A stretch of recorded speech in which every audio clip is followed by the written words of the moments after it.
আসসালামু আলাইকুম my lovely viewers, কেমন আছেন সবাই? আশা করছি ভালো আছেন। এত বেশি গরম পড়েছে, ভালো না থাকাটাই স্বাভাবিক। সো এই তো সকাল সকাল চলে এসেছি বাচ্চাকে কোচিংয়ে দিতে। তো ভাবলাম যে বাইরে একটু নাস্তা করে যাই।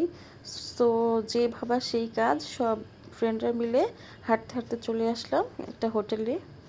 খাবারের অর্ডার দিয়ে বসেছিলাম, তারপর দেখলাম যে তাসফিয়ার আম্মু হাত ভরে মেহেদি দিয়েছে, খুব সুন্দর লাগছে।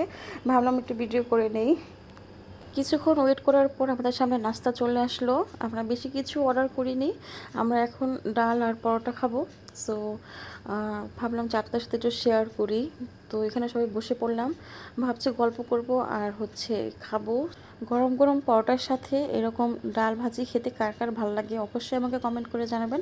আমার তো খুব বেশি ভালো লাগে হোটেলের সেই গরম গরম ধোয়া ওঠা পরোটার সাথে ডাল ভাজি। সো সাথে যদি চা হয় তাহলে তার কোনো কথাই নেই। তো অফকোর্স আমার সামনে চা খাবো। তো সবাই মিলে মজা করে খাচ্ছিলাম, গল্প করছিলাম। ছোট্ট মামুনি তোয়া বসে আছে, তোয়াকে বললাম যে তোমাকে একটু ভিডিও করি, ও তো খুব লজ্জা পেয়ে যাচ্ছিল।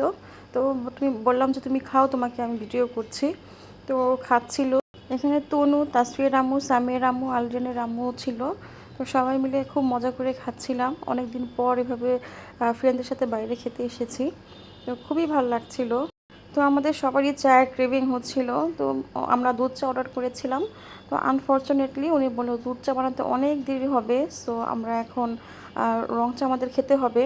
তো আমরা রং চা অর্ডার করলাম। তো খাওয়া শেষে আমাদের সামনে চলে আসলো রং চা।